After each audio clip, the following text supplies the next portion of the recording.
अस्सलाम वालेकुम दोस्तों, अपनी नेक्स्ट वीडियो के साथ आपको वेलकम करता हूं अपने इस चैनल में। उम्मीद है सब खैरियत से होंगे। तो चलते हैं आज की अपनी अहम न्यूज़ की जानिब।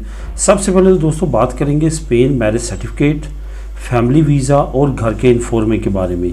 काफ़ी आप दोस्तों के कमेंट आए हैं, इस पर आपको जामे जवाब दूंगा कि किस तरह से इस वक्त सिचुएशन चल रही है तमाम लेटेस्ट न्यूज़ की।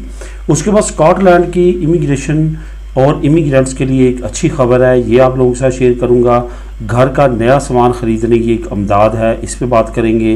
और आखिर में आपको बताऊंगा कि यूरोपियन नेशनलिटी लेने के बाद आप अगर आयरलैंड में सेटलमेंट करते हैं या करने का सोच रहे हैं तो वहाँ पे आपको क्या बेनिफिट्स जो हैं वो हो सकते हैं, इसके बारे में भी कुछ दोस्तों ने पूछा है। तो इस पर डिटेल के साथ बात करेंगे वीडियो के आखिर में। तो सबसे पहले तो मैरिज सर्टिफिकेट, फैमिली वीज़ा और घर के इन्फॉर्मे के बारे में बात करते हैं।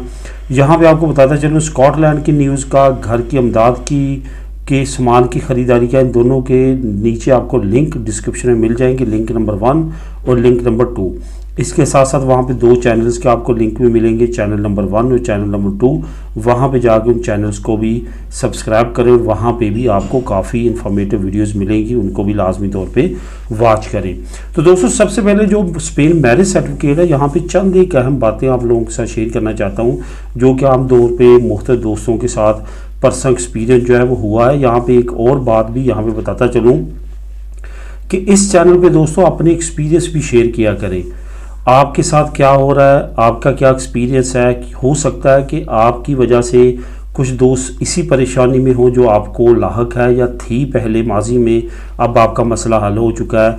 आप वो अपना एक्सपीरियंस शेयर करेंगे तो उनको हौसला मिलेगा, उनको पता चलेगा कितना टाइम पीरियड लगेगा, कितनी अपडेट है, क्या तरीकाकार है, ये तमाम चीज़ों का। तो जो भी दोस्तों के साथ हो रहा है वो लाजमी तौर पर शेयर करें। और जो मैं आप लोगों के साथ आम तौर पे इंफॉर्मेशन शेयर करता हूँ वो उन्हीं दोस्तों की दी हुई होती है जिनके साथ ये प्रैक्टिकल हो रहा होता है, जिन दोस्तों के साथ मेरा राब्ता है, जो इस वक्त इन मामला से गुजर रहे हैं। कुछ न्यूज़ से लेता हूँ, इस तरह मिल के आपको इन्फॉर्मेशन प्रोवाइड करता हूँ।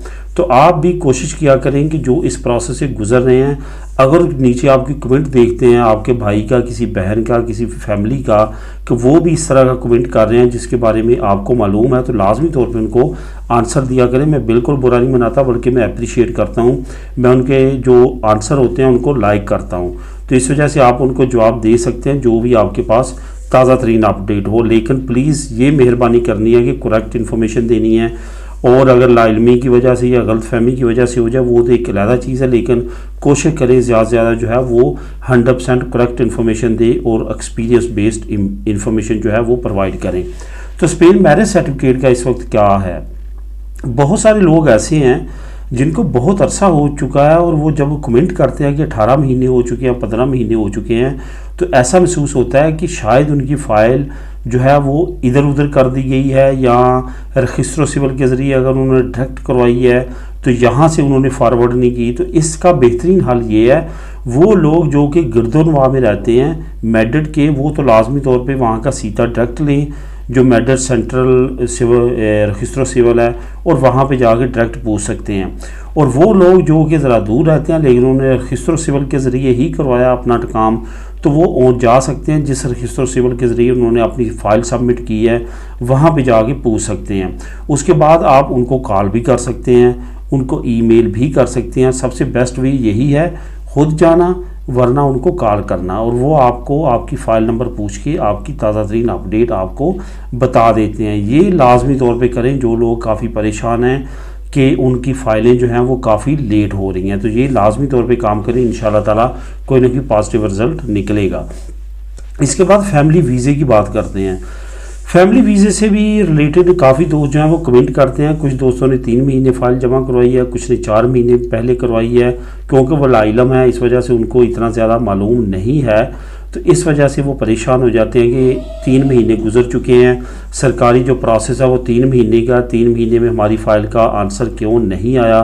तो इस सिलसिले में वो फिर कमेंट करते हैं कि इतना टाइम हो चुका है, मेरी फ़ाइल इस वक्त तक पेंडिंग है।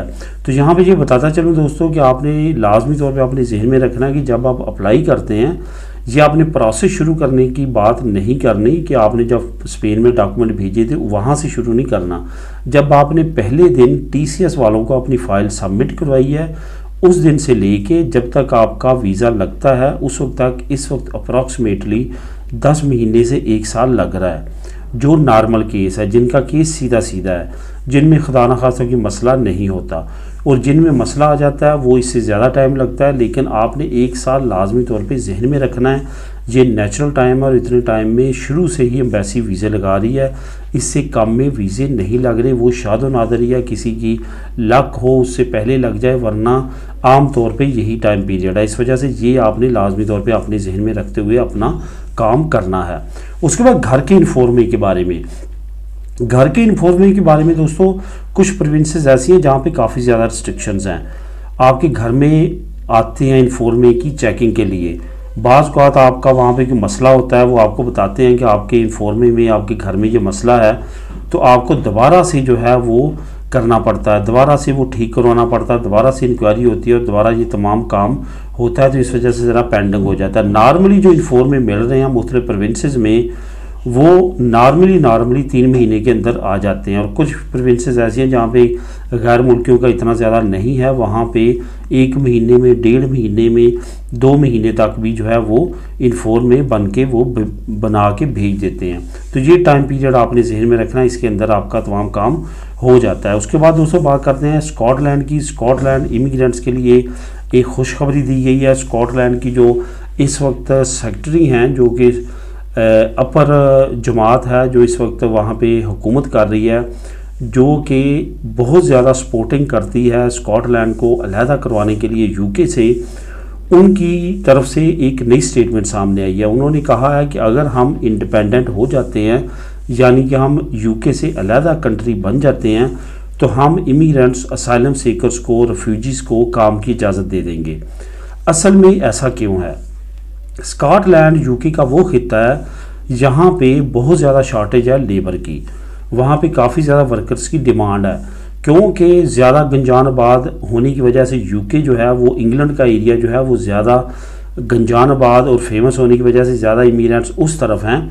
तो जो बाकी एरियाज़ है, स्कॉटलैंड हुआ, वेल्स हुआ, उसकी जो सिटीज़ हैं वो इतनी ज़्यादा वहाँ पे रुझान नहीं है गैर मुल्कियों का, और वहाँ पे अमूमन तौर पे शॉर्टेज रहती है। स्कॉटलैंड में भी काफ़ी ज़्यादा शॉर्टेज पाई जाती है, यही वजह है कि वो इस तरह के बयान दे रहे हैं। दूसरी तरफ स्कॉटलैंड के इस बयान के बाद अब वो दोबारा से अपनी तहरीक शुरू करना चाहते हैं, जो कि एक मरतबा मांद पड़ चुकी थी अलहदगी की। हो सकता है कि आने वाले दिनों में नई अपडेट जो है वो सामने आई। अब दोस्तों बात कर रहे हैं घर का नया सामान ख़रीदने की इमदाद का। अगर आपकी हाथों में, अगर आप टैक्स दे रहे हैं, आप असिंदगी में आपका अंदराज है, तो आप इस इमदाद को अप्लाई कर सकते हैं।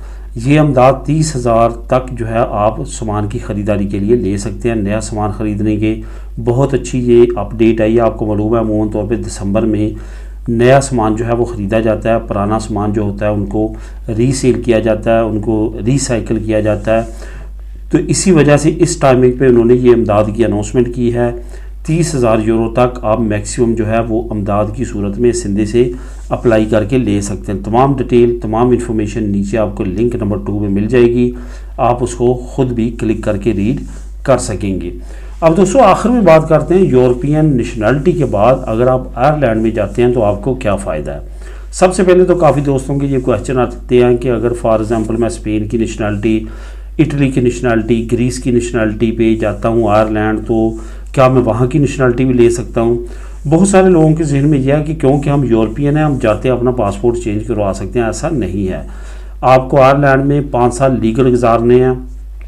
5 साल के बाद आप वहाँ का पासपोर्ट ले सकते हैं। आप अप्लाई करेंगे, कुछ उनके लवाजमात हैं, उनकी कुछ रिक्वायरमेंट्स हैं, वो पूरी करेंगे तो आप वहाँ का आयरिश पासपोर्ट ले सकते हैं।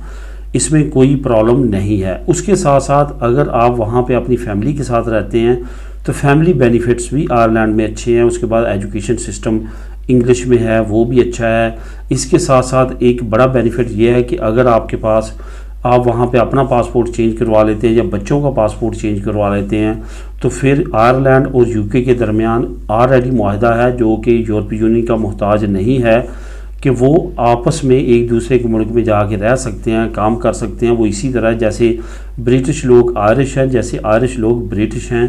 अगर आप पासपोर्ट ले लेते हैं आयरिश पासपोर्ट, तो आप बड़ा इजीली वहाँ पे जाकर काम कर सकते हैं, रह सकते हैं, प्रॉपर्टीज़ ले सकते हैं, बिज़नेस कर सकते हैं। तमाम जो है वो आपके लिए दरवाजे खुल जाते हैं यूके के भी।